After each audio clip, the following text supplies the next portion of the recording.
मौसमी इन्हें ने पूछा है कि प्रणाम अनंत श्री, फिजिकल पेन को डिटैच होकर कैसे देखें। कोशिश करती हूँ पर पेशेंस रहने की, पर कुछ समय बाद बॉडी में एनर्जी ही नहीं लगती और माइंड नेगेटिव होने लगता है, प्लीज़ गाइड।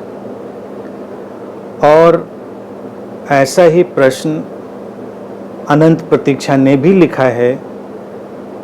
उन्होंने लिखा है कि प्रणाम, अगर शारीरिक पीड़ा लंबे समय तक चलती रहे जो किसी बीमारी की वजह से पैदा हुई हो, उससे कैसे निपटें, कैसे अपने को डिटैच करें इस पीड़ा से। तो ये दोनों प्रश्न एक ही जैसे हैं, इन्हें समझिए। शारीरिक पीड़ा जब होती है तो निश्चित ही कष्ट होता है, कष्ट है तो समस्या भी आती है, हम उलझन में भी पड़ते हैं। लेकिन सीधे सीधे ये बात पूछना कि हम उससे डिटैच कैसे रहें, ये उचित नहीं है। डिटैच होंगे समझ के साथ, उस पर हम बाद में आते हैं। पहले तो पीड़ा कम करने का उपाय करना होगा, क्योंकि कोई भी शरीर पीड़ा में रहना नहीं चाहता, कोई भी शरीर पीड़ा से मुक्त होना चाहता है। अब जैसा कि दो प्रश्न हैं, एक प्रश्न में है कि लंबी बीमारी के बाद कोई पीड़ा आ जाती है या कोई और वजह हो जाए। कई बार कुछ ऐसी बीमारियां हो जाती हैं जो लोगों को लंबे समय तक पीड़ित कर देती हैं, या कुछ ऐसे आंतरिक परिवर्तन हो जाते हैं जो शरीर में पीड़ा को जारी रखते हैं। तो ऐसे में जो हीलिंग मेडिटेशंस हैं उनको ट्राई करें। जैसे सुबह हमने आज जब मेडिटेशन का सेशन लिया था तो निसर्ग क्रिया योग का जो ध्यान लिया हमने, जो बॉडी अलाइवनेस को फील करने का सिस्टम था, वो ध्यान बहुत अच्छा है हीलिंग के लिए।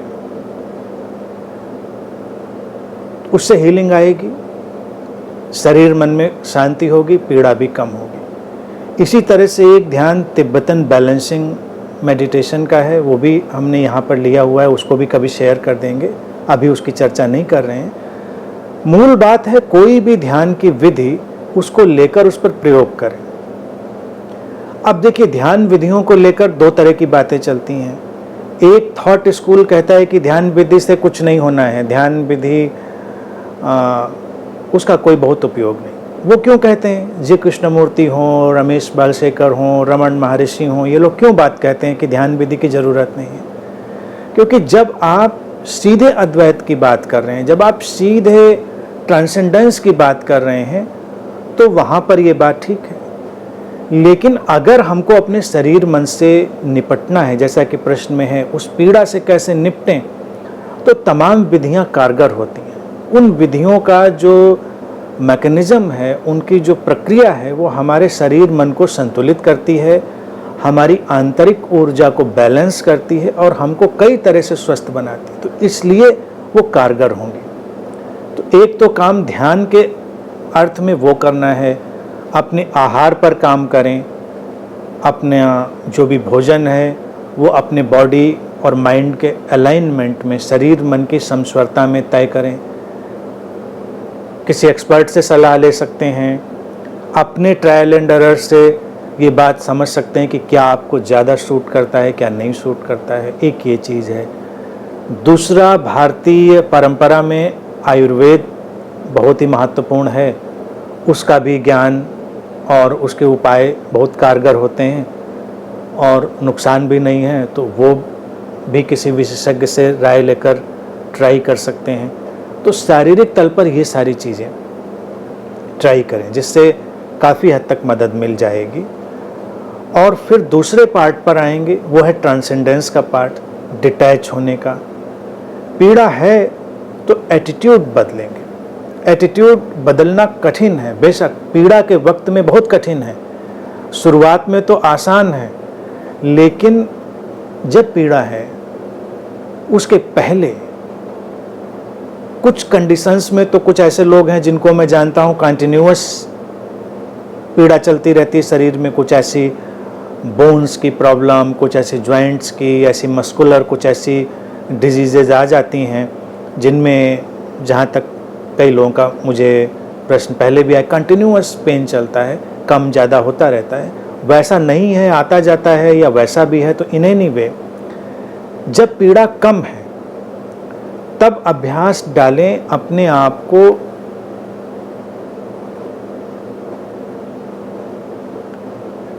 जब पीड़ा कम हो तब ये अभ्यास डालें अपने आप को सुझाव देने का कि पीड़ा तुम्हारे शरीर में है, तुम उसको देख रहे हो, उससे थोड़ा सा दूर होने का अभ्यास, कम पीड़ा में।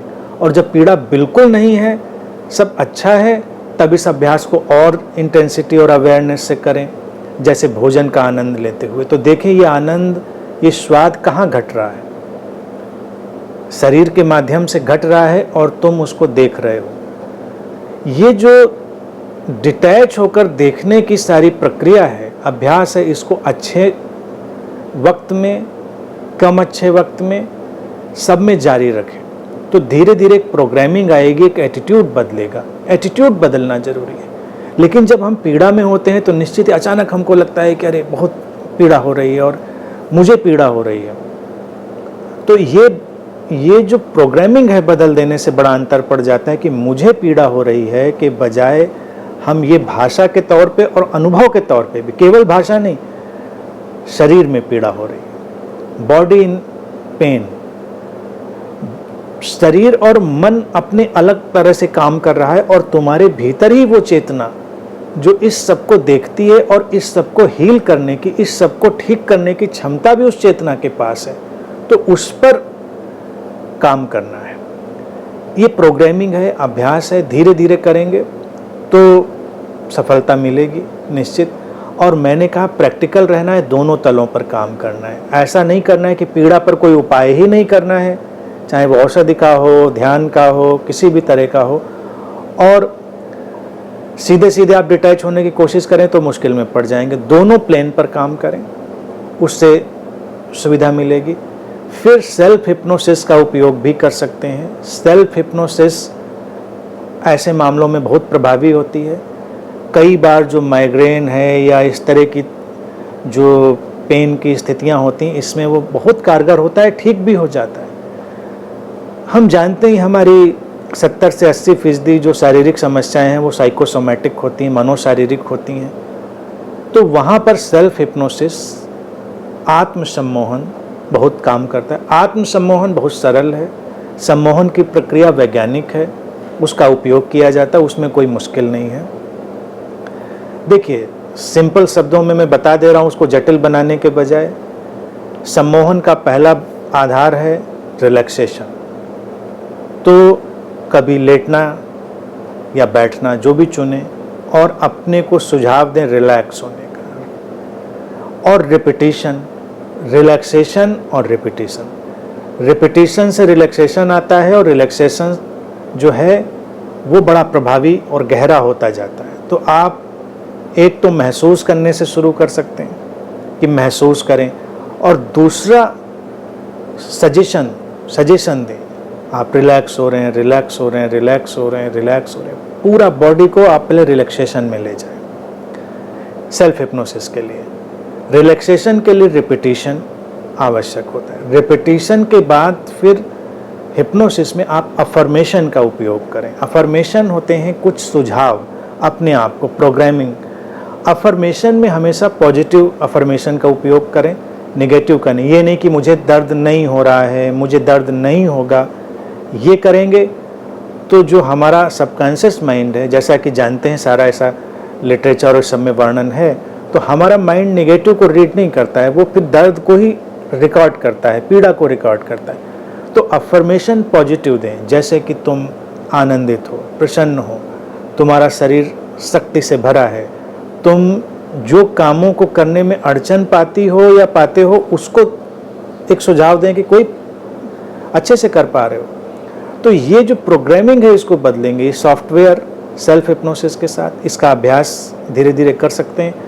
तो एक वक्त पर जब पीड़ा उठेगी तो बहुत हद तक तो वो रिड्यूस हो चुकी होगी, और ध्यान और सारी अंडरस्टैंडिंग का उपयोग कर ही रहे हैं, तो उससे हीलिंग भी आएगी, डिटैचमेंट भी आएगा और समझ के साथ आप मुक्त भी होंगे।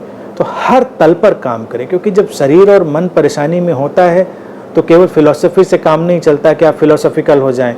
कई लोग तो मेरी ही बातों का मेरे ऊपर आक्रामक उपयोग कर लेते हैं कि आप ही कहते हैं कि सब होता है, सब हो रहा है, तो सब होगा ही, तो हमें क्या करना है।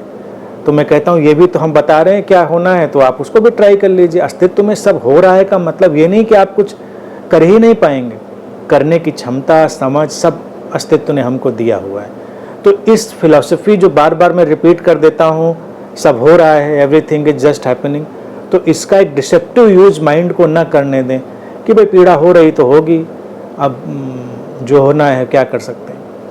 ये सारे उपाय ह्यूमन माइंड को अवेलेबल हैं। Meditation, healing, self hypnosis, programming, ये सब काम करेंगे। और बाकी आहार, आयुर्वेद, योग, प्राणायाम, ये सब काम करेंगे। तो ये सारी चीज़ें लेकर चलें और सबसे ऊपर समझ, वो आप मुझे सुन के वहाँ तक पहुँच ही रहे हैं। तो इस तरह से, इस बात से निश्चित ही एक रास्ता खुलेगा और पीड़ा से मैं पूरी उम्मीद करता हूँ काफ़ी हद तक मुक्त होने की संभावना बन जाएगी। क्योंकि अगर वो साइकोसोमेटिक हुई पीड़ा तो वो जाएगी, हो सकता है 100% चली जाए, और नहीं 100% गई, कोई बहुत ही शारीरिक वजह हुई, सोमेटिक उसका रीजन हुआ, तो वो बहुत हद तक रिड्यूस होकर कंट्रोल हो जाएगी। ट्राई करें, सारे प्लेन पे ट्राई करें।